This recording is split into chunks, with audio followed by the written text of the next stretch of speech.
مولانا سورہ آل عمران کی آیت نمبر 103 میں آتا ہے کہ وَاعْتَصِمُوا بِحَبْلِ اللَّهِ جَمِيعًا وَلَا تَفَرَّقُوا، کہ اللہ کی رسی کو مضبوطی سے تھام لو اور فرقے نہ بناؤ. تو پھر آپ حضرات نے فرقے کیوں بنائے اور آپ فرقوں میں شامل کیوں ہیں؟ اچھا، کبھی بھی امت مسلمہ کو پوری بات نہیں بتائی جاتی، بس ایک آدھ حدیث ایک آیت لے کر بتایا جاتا ہے دیکھیں جی قرآن و حدیث یہ کہتا ہے، اور علماء اس کے خلاف چلتے ہیں. وَاعْتَصِمُوا بِحَبْلِ اللَّهِ جَمِيعًا وَلَا تَفَرَّقُوا، اس کے علماء نے بے شمار معانی بیان کی ہیں کہ وَلَا تَفَرَّقُوا کا کیا معنی ہے. چلے ان میں سے ایک معنی ہم یہ بھی لے لیتے ہیں کہ اس کا مطلب ہے کہ تم فرقے نہ بناؤ.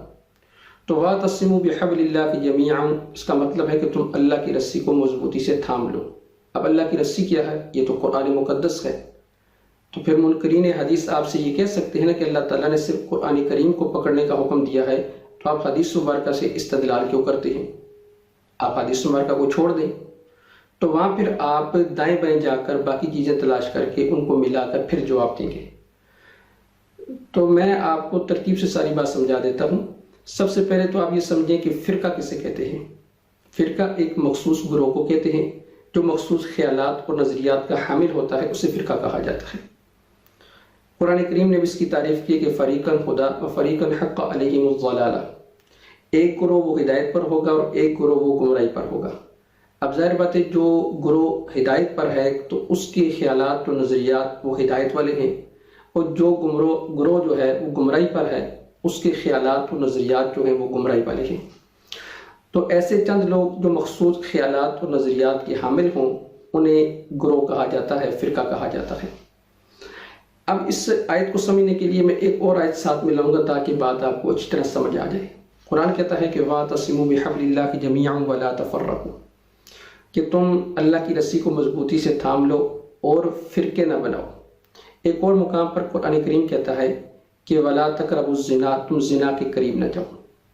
اب سوال یہ ہے، قرآن تو زنا کے قریب بھی جانے سے منع کر رہا ہے. اگر کسی شخص سے زنا کا گناہ سرزد ہو جائے تو اب وہ کیا کرے گا؟ اب آپ کے پاس مسئلہ پوچھنے آئے تو آپ کہیں جی کہ قرآن تو کہہ رہا تھا کہ لا تقربوا الزنا، زنا کے قریب نہ جاؤ، تو آپ زنا کے قریب کیوں گئے ہیں؟ تو وہ کہے گا بھائی مجھے میرے مسئلے کا حل بتلایا جائے کہ زنا تو ہو چکا ہے، گناہ مجھ سے سرزد ہو گیا، اس کا حل شریعت اسلام نے کیا بتایا ہے؟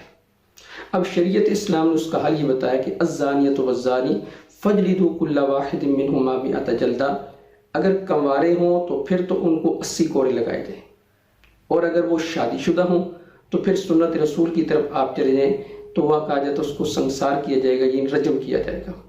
میں صرف اشارہ کر دیتا ہوں جیسے ماعز اسلمی رضی اللہ تعالی عنہ کی حدیث ہے. اب قرآن نے حل بتلایا ہے کہ اس کا حل کیا ہے. اب قرآن نے اس کا حل بتلایا ہے کہ اگر آپ سے گناہ سرزد ہو گیا تو اس کا حل کیا ہے، آپ نے کرنا کیا ہے. یعنی یا تو 80 کوڑے لگائے جائیں گے یا آپ کو سنسار کیا جائے گا. اب آگے پھر آیت پہ وَاعْتَصِمُوا بِحَبْلِ اللَّهِ جَمِيعًا وَلَا تَفَرَّقُوا، اس آیت میں ہے کہ تم فرقے نہ بناؤ، گروہ نہ ہو جاؤ. لیکن نبی اکرم صلی اللہ علیہ وسلم کی حدیث مبارکہ ہے کہ آپ نے فرمایا کہ بنی اسرائیل کے اندر 72 فرقے تھے، میری امت کے اندر 73 بنیں گے، اور 72 جہنم کے اندر جائیں گے اور ایک جنت میں جائے گا.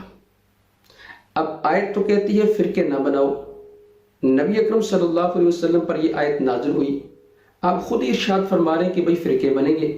اب میرا تو یہ ایمان ہے کہ جب نبی اکرم صلی اللہ علیہ وسلم نے فرما دیا کہ فرقے بنیں گے تو فرقے ضرور بنیں گے.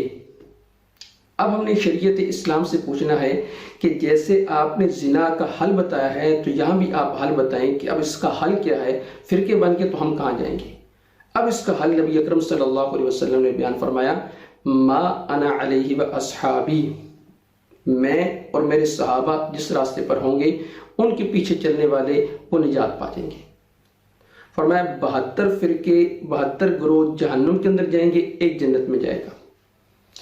اب میرا آپ سے سوال یہ ہے، وہ 72 جہنم میں جائیں گے تو پیچھے ایک بچے کا، وہ بھی کیا ہوگا؟ فرقہ. تو فرقے سے تو آپ باہر نکل ہی نہیں سکتے، تو آپ کس سے کہتے ہیں فرقے سے باہر نکل جائیں؟ جہنم میں جانے والے بھی فرقے ہوں گے اور جنت میں جانے والا بھی فرقہ ہوگا. جیسے میں نے پہلے ڈیفینیشن کر دی کہ فرقہ اسے کہتے ہیں جو مخصوص خیالات اور نظریات کا حامل ہوتا ہے۔ یہ ایک نجات پانے والا فرقہ وہ ہوگا جو صحابہ کے نظریات اور صحابہ کے عقائد کو لے کر چل رہا ہوگا، اور یہی نجات پائے گا، یہ جنت کے اندر جائے گا۔ فرقے سے آپ باہر نہیں جا سکتے۔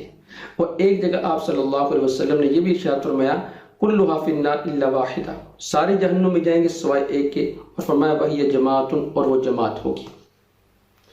اب پھر اشکال ہے، اب آپ کہیں گے جی کہ وہ ایک صحابہ کے نقش قدم پر چلنے والا اور نبی اکرم صلی اللہ علیہ وسلم کے نقش قدم پر چلنے والا وہ کون ہے؟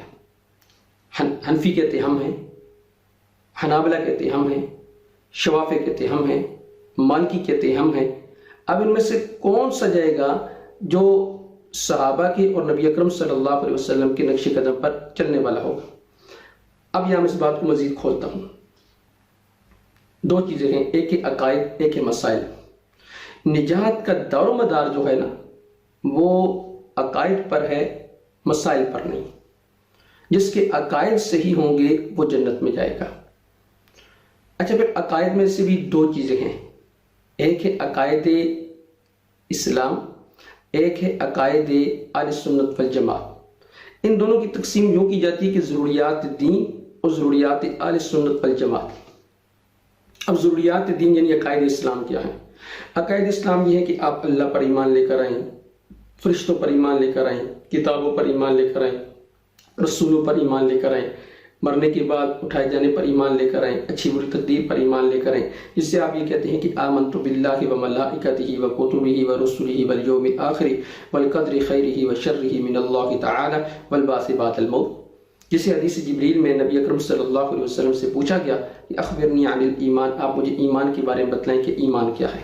اب حنفی، شافی، مالکی، حنبلی وہ چاروں اس بات کا اقرار کرتے ہیں کہ ضروریات دین کے جو عقائد ہیں ان میں سے کسی ایک کا بھی انکار کرے گا تو وہ کافر ہو جائے گا۔ ان میں سے سب پر ایمان لانا ضروری ہے۔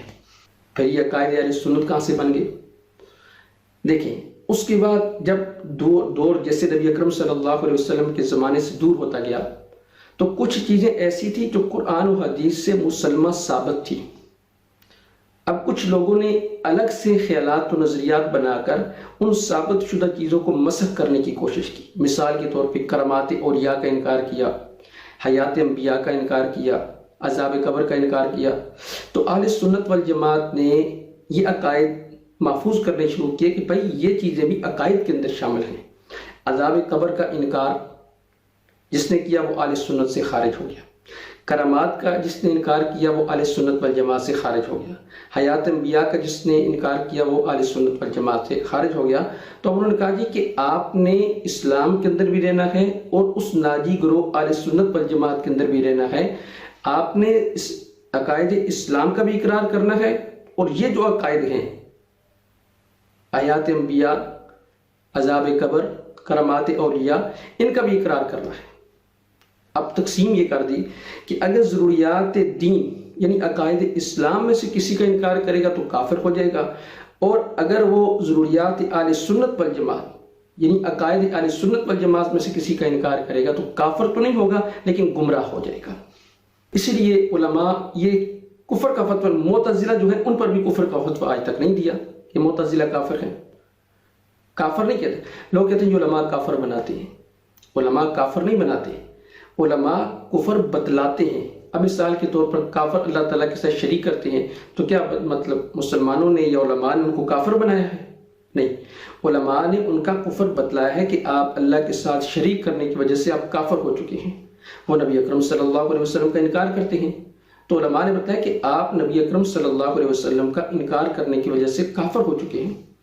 اگر کوئی شخص کوئی گمراہی کی بات کرتا ہے تو علماء اس کو اس کی گمراہی بتلاتے ہیں کہ آپ سے یہ گمراہی سرزد ہو چکی ہے، آپ توبہ کر کے راہ راست پر آ جائیں۔ تو یہ جو علماء کے بارے میں بات کی جاتی ہے، جو علماء کافر بناتے ہیں، علماء گمراہ بناتے ہیں، فتوے لگاتے ہیں، بھائی علماء بتلاتے ہیں، بناتے نہیں ہیں۔ علماء کوئی فیکٹری تھوڑی ہے، کوئی مشین تھوڑی ہے کہ ان کے اندر سے بندہ آئے گا تو کافر بن کے باہر نکل جائے گا، اندر آئے گا تو گمراہ بن کے باہر چلا جائے گا۔ اب ایک بندہ کہتا جی کہ کیا تو نے بکری کی طرح داڑھی رکھی ہوئی ہے، تو علماء بتلاتے ہیں یہ کلمہ کفر ہے، تو نے سنت رسول اللہ کی توہین کی ہے، تو دائرہ اسلام سے خارج ہو گیا ہے۔ تو اس کا کفر بتلایا ہے، گمراہی بتلائی ہے اس کی۔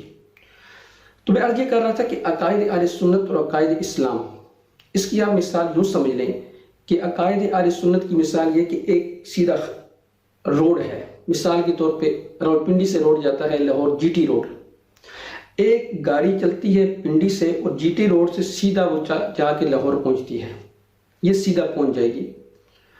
اب اگر کوئی گاڑی مثال کے طور وہاں سے چلتی ہے تو روات آ کر کسی دیہات میں داخل ہو جاتی ہے، پھر وہاں سے گھوم گھما کر پھر مندرے آ کر کسی دیہات میں داخل ہو جاتی ہے، پھر وہاں سے گھوم گھما کر دینا آ کے کسی دیہات میں داخل ہو جاتی ہے، پھر جہلم داخل ہو جاتی ہے، پھر آگے جا کے وہ گجرات شہر میں چلی جاتی ہے، پھر وہ آگے سیالکوٹ کی طرف نکل جاتی ہے، پھر وزیر آباد سے ہوتے ہوئے پھر بائی پر پھرتے پڑھاتے، اب وہ بھی اپنی منزل پر پہنچ جائے گی لیکن بٹک بٹک کر۔ یہ مثال ہے اہل سنت والجماعت کی اور اہل سنت والجماعت سے کٹنے والے گروہ کی۔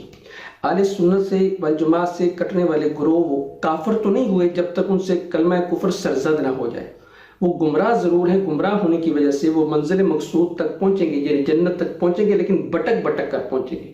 اب میرا آپ سے سوال یہ کہ آپ بٹک کر پہنچنا چاہتے ہیں یا سیدھا پہنچنا چاہتے ہیں؟ اگر سیدھا پہنچنا چاہتے ہیں تو آپ کو اہل سنت والجماعت کے عقائد اور مسائل اپنانے پڑیں گے، اور اگر آپ بٹک بٹک کر پہنچنا چاہتے ہیں تو پھر آپ کی اپنی مرضی ہے۔